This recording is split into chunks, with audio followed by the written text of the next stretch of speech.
ಗುರುಗಳೇ ನಮಸ್ತೆ. ನಮಸ್ತೆ. ಆರಾಮ್ ಮಹಾದೇವ್. ಹೇಗಿದ್ದೀರಾ? ಚೆನ್ನಾಗಿದ್ದೀವಿ. ಇವಾಗ ಮಹಾಕುಂಭಾಭಿಷೇಕದಲ್ಲಿ ಹೋಗಿದ್ರಿ ಮಹಾಕುಂಭಕ್ಕೆ. ಹೇಗನ್ಸುತ್ತೆ ನಿಮಗೆ? ಬಹಳ ಅದ್ಭುತ ಅಲ್ವೇ? ಅದ್ಭುತ. ತುಂಬ ಚೆನ್ನಾಗಿ ಎಲ್ಲರಿಗೂ ಸಿಗುವಂಥದ್ದಲ್ಲ ಅದು, ಕೋಟಿ ಇದ್ದವನಿಗೂ ಸಿಗುವಂಥ ಸ್ನಾನ ಅಲ್ಲ ಅದು. 144 ವರ್ಷಗಳ ಬಂದಿರೋ ಕುಂಭಮೇಳ ಅಲ್ಲ ಅಂತ ಆರೋಪ ಮಾಡ್ತಾ ಇದ್ದಾರೆ ಕೆಲವೊಂದಿಷ್ಟು ಜನ. ಆರೋಪ ಮಾಡ್ತಾ ಇದ್ದಾರೆ. ಆರೋಪ ಮಾಡಿದವರು ಬಂದು ಯಾಕೆ ಸ್ನಾನ ಮಾಡ್ಕೊಂಡೋದ್ರು? ಆರೋಪ ಮಾಡಿದವ್ರು ಬಂದು ಸ್ನಾನ ಯಾಕೆ ಮಾಡ್ಕೊಂಡವ್ರಪ್ಪ? ಸನಾತನ ಧರ್ಮ ಯಾವತ್ತೂ ಸುಳ್ಳು ಹೇಳಿಲ್ಲ.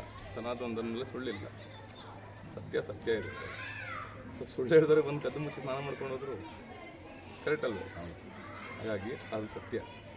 ಸುಮ್ಮನೆ ಯಾವುದೇ ಒಂದು ಈಗ ಒಂದು ತೇರು ಒಂದು ವರ್ಷಕ್ಕೆ ಇಂಥ ನಕ್ಷತ್ರನೇ ಬರಬೇಕು, ಇಂಥ ದಿವಸನೇ ಕೊಡಬೇಕು ಅಂತ ಒಂದು ತೇರು ಮಾಡ್ತೀವಿ ಅಂತ ಹೇಳಿದ್ರೆ, ಒಂದು ಸ್ಥಾನ ಅಂತ ಹೇಳಿದ್ರೆ ಅಖಂಡವಾದಂಥ ಎಲ್ಲ ಒಂದು ಮಠಾಧಿಪತಿಗಳಿಂದ ಒಂದು ಸಮ್ಮುಖವಾಗಿ ಸಮ್ಮಿಲನವಾಗಿ ನಿಶ್ಚಯವಾಗಿರುತ್ತೆ. ಆ ನಿಶ್ಚಯದಲ್ಲಿ ಬರುತ್ತೆ ಇಷ್ಟು ವರ್ಷ ಮುಂಚೆ ಈ ಸ್ನಾನ ಆಗಿತ್ತು, ಆಗಿಲ್ಲ ಅಂತ. ಇದು ಸನಾತನ ಧರ್ಮದ ಶಕ್ತಿ. ವರ್ಷಕ್ಕೆ ಬಂದಿರೋ ಕುಂಭಮೇಳ ಅಲ್ಲ ಅಂತಾರೆ ಕೆಲವರು, ವಾದ ಮಾಡಿದ್ರು. ಅವ್ರಿಗೆ ಏನು ಹೇಳ್ತೀರಾ? ಏನು ಹೇಳ್ತೀವಿ ಅಂತ ಹೇಳಿದ್ರೆ, ಕುಂಭಮೇಳ ಈಗ 144 ವರ್ಷದಲ್ಲಿ ಕುಂಭಮೇಳ ಬಂದಿಲ್ಲ ಅಂದರೆ ಮತ್ತೆ ಆ ಕುಂಭಮೇಳಕ್ಕೆ ಯಾಕೆ ಬಂದು ಸ್ನಾನ ಮಾಡ್ಕೊಂಡು ಹೋದ್ರಿ? ಯಾಕಪ್ಪ ಬಂದೆ ಕದ್ದು ಮುಚ್ಚಿ? ಪ್ರೋಟೋಕಾಲ್ ನಂಗೆ ಬಂದು ಸ್ನಾನ ಮಾಡ್ಕೊಂಡು ಹೋಗ್ರು ಎಷ್ಟು ಜನ ಇದ್ದಾರೆ ಅಂತ ಗೊತ್ತಾ? ಇಲ್ಲ ಅಂದವರೆಲ್ಲ ಸ್ನಾನ ಮಾಡಿರೋದು ನಮ್ಮ ಹತ್ರ ಇದೆ, ನಾವು ನೋಡಿದೀವಿ, ಕಣ್ಣಲ್ಲಿ ನೋಡಿದೀವಿ. ಇಲ್ಲ ಅಂದವರೆಲ್ಲರನ್ನು ಸಹ ಸ್ನಾನ ಮಾಡಿದ್ದಾರೆ. ಯಾಕೆ ಬಂದರು? ಇದೆ ಅಂತಾನೆ ಬಂದಿರೋದು. ಸನಾತನ ಧರ್ಮ ಯಾವತ್ತೂ ಸುಳ್ಳು ಹೇಳಿಲ್ಲ. ಸನಾತನ ಧರ್ಮದಲ್ಲಿ ಸುಳ್ಳಿಲ್ಲ, ಯಾವತ್ತೂ ಸತ್ಯವೇ. ಸತ್ಯ ಗೆಲ್ಲುತ್ತೆ, ಅಸತ್ಯ ನಾಶವಾಗುತ್ತೆ. ಇದು ಸನಾತನ ಧರ್ಮದ ಶಕ್ತಿ. ಈ ಒಂದು ಕುಂಭಮೇಳ ಅಂತಕ್ಕಂಥದ್ದು ಸುಮ್ಮನೆ ಯಾರೂ ಅರೇಂಜ್ ಮಾಡಿ ಯಾವುದೋ ಒಂದು ಮದುವೆ ಫಂಕ್ಷನ್ ಥರ ಅಲ್ಲಪ್ಪ. ಇದು ಮಹಾ ಮಠಾಧಿಪತಿಗಳೆಲ್ಲ ಸೇರಿಕೊಂಡು, ಅಖಂಡವಾದಂಥ ಮಹಾಮಂಡಲೇಶ್ವರಗಳೆಲ್ಲ ಸೇರಿಕೊಂಡು, 13 ಆಕಳಗಳ ಮಹಾಮಂಡಲೇಶ್ವರ ಸೇರಿಕೊಂಡು ನಿಶ್ಚಯ ಮಾಡುವಂಥದ್ದು. ಘನ ಪಂಡಿತಗಳನ್ನೆಲ್ಲ ಕುಣಿಸಿ ಅಂತಹ ಒಂದು ಪುರಾತನವಾದಂತಹ ಒಂದು ಏನು ಅಖಂಡವಾದಂಥ ಕುಂಭಮೇಳದ ಒಂದು ಇದನ್ನು ತೆಗಿತಾರೆ. ಆ ಇದರಲ್ಲಿ ಬರ್ತಕ್ಕಂಥ ನಕ್ಷತ್ರಕ್ಕೆ ದಿನಾಂಕ ಫಿಕ್ಸ್ ಆಗುತ್ತೆ. ಎಷ್ಟು ವರ್ಷ ಮುಂಚೆ ಈ ಸ್ನಾನ ಆಗಿತ್ತು, ಎಷ್ಟು ವರ್ಷ ಮುಂಚೆ ಆಗಿಲ್ಲ ಅನ್ನೋರಿಗೆ ಆಗಿರೋದು ಬೇಕಾದ್ರೆ ಲೆಕ್ಕ ಮಾಡಲಿ. ಆಗಿತ್ತು ಆಗಿಲ್ವ ಅಂತ ಗೊತ್ತಾಗುತ್ತೆ. ಆಗಿಲ್ಲ ಅಂತ ನೀವು ಮಾತಾಡ್ತಾ ಇದ್ದೀವಿ. ಆಗಿರೋದ್ ಬಗ್ಗೆ ಅಂದರೆ ಏನಂತ ಹೇಳಿದ್ರೆ, ಅವಾಗ ಇವ್ರು ಯಾರು ಹುಟ್ಟಿರ್ಲಿಲ್ವಲ್ಲ, ಎಂಥದ್ದು ಹೌದು ಅಲ್ವಾ? ಹೌದು, ಅವಾಗ ಇವ್ರು ಹುಟ್ಟಿರ್ಲಿಲ್ವಲ್ಲ, ಗೊತ್ತಿಲ್ಲ. ಈಗ ಹುಟ್ಟಿದ್ದಾರೆ, ಮತ್ತೆ ಅವ್ರೇನೋ ಬದುಕಿದ್ರೆ ನಾಳೆ ಇನ್ನೊಂದ್ಸರಿ ಬೇಕು ನೋಡಬಹುದು.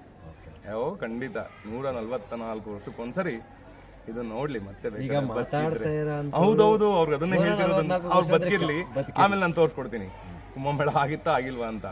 ಈ ಹಿಂದೆ ನಾನು ಹುಟ್ಟಿರ್ಲಿಲ್ಲ, ಈಗ ಅವ್ರು ಹುಟ್ಟಿದಾರಲ್ವಾ, ಮತ್ತೆ ಇನ್ನೊಂದ್ಸರಿ ಹುಟ್ಟಿ ಅಲ್ಲಿವರೆಗೂ ಬದುಕಿರ್ಲಿ, ಗೊತ್ತಾಗುತ್ತೆ 144 ವರ್ಷಕ್ಕೆ ಮತ್ತೆ ಸನಾತನ ಧರ್ಮದ ಶಕ್ತಿ, ಸನಾತನ ಧರ್ಮದ ಈ ಮಹಾ ಕುಂಭಮೇಳದ ಸ್ಥಾನ ಹೆಂಗ್ ನಡೆಯುತ್ತೆ ಅಂತ.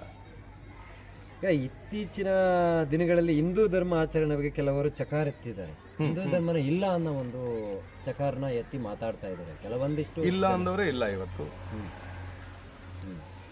ಉರಿದವನು ಬೂದಿಯಾದ, ಮೆರೆದವನು ಮರೆಯಾದ, ಕುದಿದವನು ಆವಿಯಾದ ಅಂತ.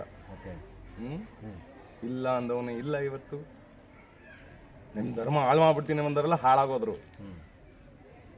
ಕರೆಕ್ಟಾ? ಹೌದು ಹೌದು. ಸನಾತನ ಧರ್ಮವನ್ನ ಅಖಂಡ ಭಾರತದೊಳಗಡೆ ಒಂದು ಧರ್ಮ, ಏಕೈಕ ಶ್ರೇಷ್ಠವಾದ ಧರ್ಮ ಅಂದರೆ ಸನಾತನ ಧರ್ಮ. ಇದನ್ನ ಹಾಳು ಮಾಡ್ಬಿಡ್ತೀವಿ, ಇದನ್ನ ಹಾಳು ಮಾಡಿಬಿಡ್ತೀವಿ, ಇದನ್ನ ನಾಶ ಮಾಡಿಬಿಡ್ತೀವಿ.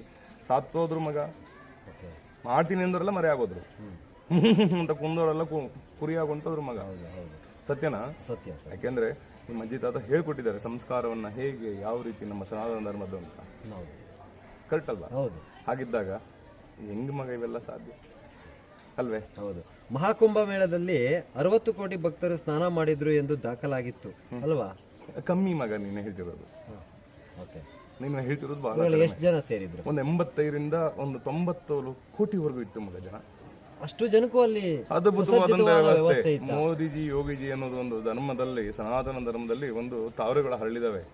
ಆ ತಾವರೆ ಹರಳುವುದು ಹೇಗಿದೆ ಅಂತ ಹೇಳಿದ್ರೆ, ಇವತ್ತು ಅಷ್ಟು ಲಕ್ಷ ಜನಕ್ಕೂ 10 ಜನ ಬರೋ ಜಾಗದಲ್ಲಿ 100 ಜನ ಬಂದು ಸ್ವಲ್ಪ ಆವಾಸ ಆಯ್ತೇನೋ ಅಷ್ಟೇ ವಿನಃ ಅಷ್ಟೂ ಜನಕ್ಕೂ ಅಂತ ಯಾತ್ರಾರ್ಥಿಗಳು ನಮ್ಮ ಅಖಂಡ ಭಾರತದ ಜನ, ಭೂಮಿಯ ಅರ್ಧ ಭಾಗ ಜನದಲ್ಲಿ ಒಂದು ಕಾಲು ಭಾಗ ಇಲ್ಲ, ಒಂದು 10% ಜನ ಅಲ್ಲಿತ್ತಪ್ಪ.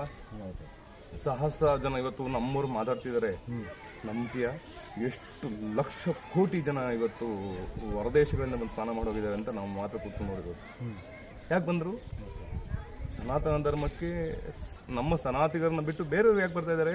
ಅವ್ರಿಗೇನು ಸನಾತನ ಧರ್ಮ ಇಷ್ಟ ಇದೆ. ಅದ್ರಲ್ಲಿ ಶಕ್ತಿ ಇದೆ ಅಂತ. ಇಷ್ಟ ಅನ್ನೋದಕ್ಕಿಂತ ಶಕ್ತಿ ಇದೆ. ಆ ಶಕ್ತಿ ಅಟ್ರಾಕ್ಷನ್ ಆ ತರ ನಡೀತಾ ಇದೆಪ್ಪ.